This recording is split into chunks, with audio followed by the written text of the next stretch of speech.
Good morning, students. Now today we discuss second lemma. If f is integrable on closed interval ab and integration a to x ft dt is 0 for all x belonging to closed interval ab, then ft is 0 almost everywhere in closed interval ab. Means यहाँ पर हमें क्या दे रखा है, function of integrable है और उसका integral जो है वो 0 दे रखा है फ्रॉम इंटीग्रल कहाँ से कहाँ तक है a to x where x is an arbitrary point of closed interval ab. तो हमने क्या दिखाना है कि फंक्शन ft 0 होगा almost everywhere in closed interval ab. तो देखो इसका proof, let if possible ft is not equal to 0 almost everywhere in closed interval ab. हमने क्या एज्यूम कर लिया, अगर पॉसिबल है मींस रिजल्ट को हम कॉन्ट्राडिक्शन से प्रूव कर रहे हैं कि फंक्शन जो है वो 0 नहीं है ऑलमोस्ट एवरीवेयर. अगर फंक्शन 0 नहीं है ऑलमोस्ट एवरीवेयर, इट मींस या तो वो क्या होगा, ग्रेटर देन 0 होगा या फिर वो लेस देन 0 होगा. तो हमने क्या सपोज कर लिया कि function is greater than 0 over a set e of positive measure. Then there exists a closed set f contained in E such that measure of f is greater than 0. ठीक है, ये हमने रिजल्ट यूज कर रहे हैं. ये जो हमने 5 इक्विवेलेंट कंडीशंस की थी आपको याद हो फर्स्ट नोट में, तो उसी की 6th एक इक्विवेलेंट कंडीशन भी थी. तो वो कंडीशन वहां से की थी ना हमने, जो कंडीशंस वहां से ही रिजल्ट हमने ये यूज किया है. Now take O is equal to open interval A B intersection F complement. अब f जो है वो क्लोज्ड है तो उसका कॉम्प्लीमेंट ओपन हो गया and intersection of two open sets is open. तो O क्या बन गया, हमारा ओपन सेट बन गया. Now integral a to b f t dt is 0. ये हमें गिवन है 0 है.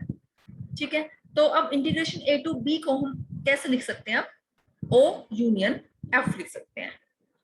ठीक है, क्योंकि O क्या था, interval A B intersection f complement, तो O यूनियन f क्या आ गया, इंटरवल ए बी आ गया.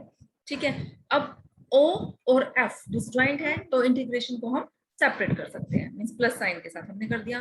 तो क्या आ गया, integration F T D T over O is equal to integration F T D T over F with minus sign. But F T is greater than 0 और F पर फंक्शन ग्रेटर देन 0 है और measure of F क्या है, greater than 0. This implies integration of F T D T can not be equal to 0, क्योंकि हमने result किया था integration over a set of measure 0 is 0 but converse is not true, है ना.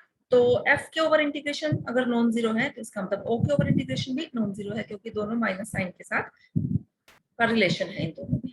ठीक है, तो और o क्या है, हमारा ओपन सेट है. तो every open set can be written as countable union of disjoint open intervals. लिख दिया, o is union of open intervals a and b n. Then we have integration ft over o is not equal to 0 था. o का मतलब union of a and b n, और इसको हम कैसे लिख सकते हैं, summation a and b n. Means इसको यूनियन हो, क्योंकि सारे जो इंटरवल्स हैं वो डिसजॉइंट हैं तो वो सेपरेट हो जाएंगे समेशन के साथ. This is not equal to 0. ये सम अगर नॉन जीरो है तो इसका मतलब कोई ना कोई एक ऐसा इंटीग्रल तो आ रहा है ना, एक ऐसे इंटरवल के ऊपर कि ये इंटीग्रल क्या रहेगा आपका, नॉन जीरो रहेगा. क्योंकि अगर हर एक के ऊपर 0 हो जाएगा तो सम भी क्या हो जाना चाहिए था, 0 हो जाना चाहिए था.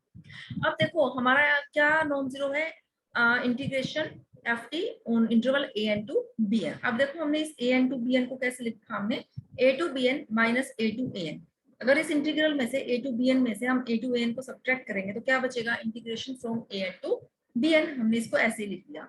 अब ये वाले टर्म हमारे नॉन जीरो है, इसका मतलब इनका डिफरेंस हमारा क्या है, नॉन जीरो है ना. इन दोनों का डिफरेंस क्या रहेगा, नॉन जीरो.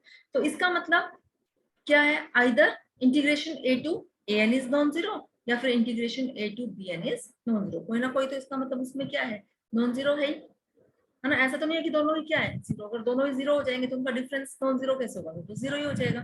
दस there is some point x belonging to interval A B such that integration a to x ft dt is non zero. क्योंकि देखो नीचे a तो फिक्स है लेकिन ऊपर वाली जो टर्म है ये a and b n ये आपकी वेरी कर रही है. इन जनरल हमने इसको क्या लिख दिया, x, क्योंकि ये a and b n जो भी पॉइंट है ये कहां से आ रहे हैं, क्लोज इंटरवल ए बी से आ रहे हैं. लेकिन ये तो कॉन्ट्राडिक्शन हो गई, क्योंकि हमें तो क्या गिवन था, integration a to x ft dt is 0.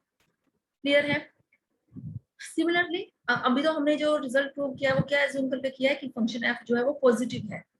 अब हम क्या मान ले, if f is negative on a set of positive measure then again we get a contradiction. So हमें क्या मिली, contradiction. इसका मतलब हमारी पोजीशन रॉन्ग है. It means function f is 0 almost everywhere on closed interval a. Okay students, next lemma है, if f is bounded and measurable on closed interval a b and f of x is equal to integration a to x f t dt plus f of a, then f dash x is equal to f of x almost everywhere in close interval A B. F हमारा bounded और measurable function है close interval A B पे.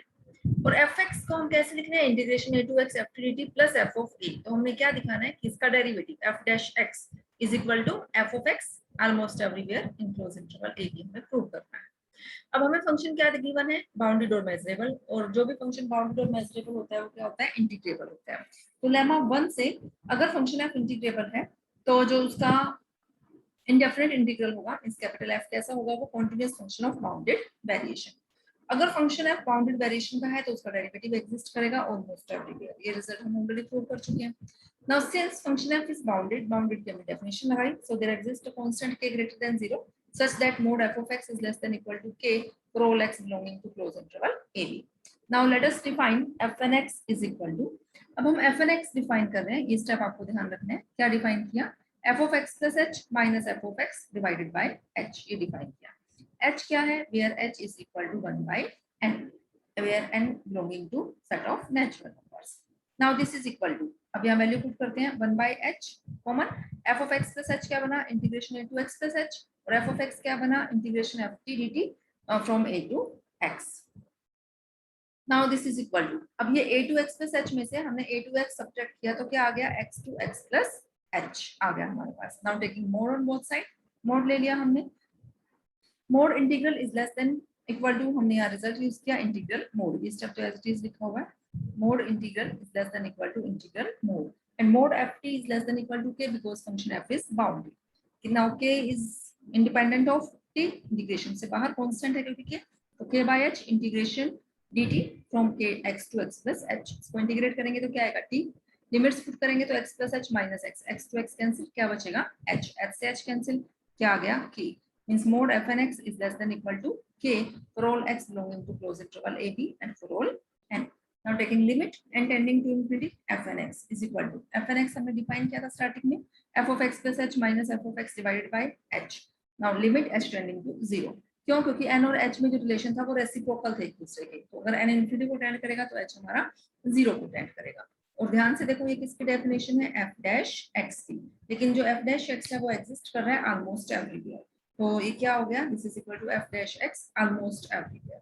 इसका मतलब sequence fn x जो है वो f dash x को कन्वर्ज कर रही है almost everywhere.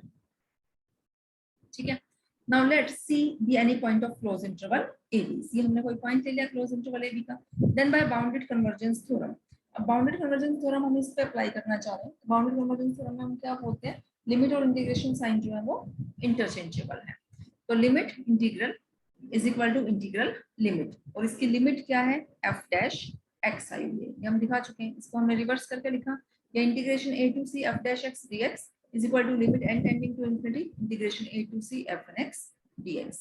Now this is equal to n tending to infinity को हम क्या लिख सकते हैं, h tending to 0, क्योंकि हम यहाँ fn x की वैल्यू पुट कर रहे हैं, और fn x की वैल्यू जो है इन टर्म्स ऑफ h चल रही है हमारे पास।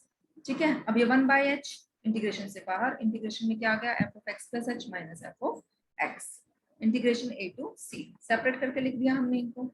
अब हमने क्या करना है, जो फर्स्ट इंटीग्रल है, सेकंड इंटीग्रल नहीं, जो फर्स्ट इंटीग्रल है उसमें x plus h को हमने t पुट कर दिया, तो dx क्या आ गया, dt। ठीक है, तो लेफ्ट हैंड साइड तो हमारे ये, राइट हैंड साइड की फर्स्ट टर्म में हमने पुट किया x plus h को t, तो ft dx क्या हो गया dt, लिमिट्स चेंज हो जाएंगी, तो जब हमारा x a था तो हमारा t क्या हो जाएगा a plus h, और जब c है तो t क्या हो जाएगा c plus h minus a to c ft dt। अब हमने क्या किया, जो ये इंटीग्रेशन था a plus h to c plus h, इसको हमने ब्रेक करके लिखा है, मींस हमने इसको कैसे लिखना है, a to c plus h minus a to a plus h, इसमें से ये सब्ट्रैक्ट करेंगे तो a plus h to c plus h आ जाएगा। ऐसा हमने क्यों किया, ताकि लोअर लिमिट हमारी ये सेम बन जाए। ठीक है, क्योंकि इसमें a plus h चल रही है, इसमें a चल रही है, ताकि दोनों सेम हो जाए, इसलिए हमने इसको इस तरीके से लिखा हुआ है। अब हमने क्या किया इसमें, now integration c to c plus h minus integration a to a plus h, ये देखो जो फर्स्ट है हमारा a to c plus h में से क्या सब्ट्रैक्ट किया, a to c, तो क्या बचा c to c plus h, और ये क्या है हमारा a to a plus h।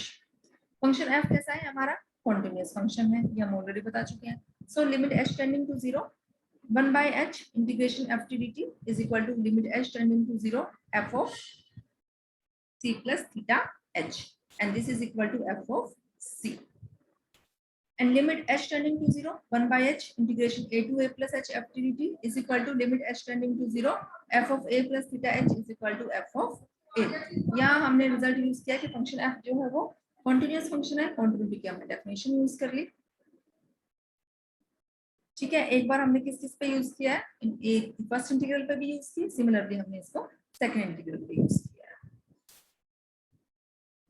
अब ये इक्वेशन रिजल्ट जो है इक्वेशन 1 में हमने पुट किया, इक्वेशन 1 में पुट करेंगे तो फर्स्ट की वैल्यू क्या आ गई एफ ऑफ सी, सेकंड की क्या आ गई एफ ऑफ ए, और एफ ऑफ सी क्या है हमारे पास integration A to C F T D T plus F of A, तो F of C minus F of A क्या बन गया integration A to C F T D T, तो integration A to C F dash T D T minus integration A to C F T D T is equal to 0, दोनों को combine किया हमने, this is equal to 0, लेकिन सी हमारा arbitrary point है, तो lemma 2 से हमारे पास क्या आ गया, अगर इंटीग्रेशन 0 है तो इंटीग्रैंड भी क्या होगा 0 almost everywhere, so F dash T is equal to F of T almost everywhere on close interval A B. Okay students, ये हमारे 3 लेमास थे, इंपॉर्टेंट थे।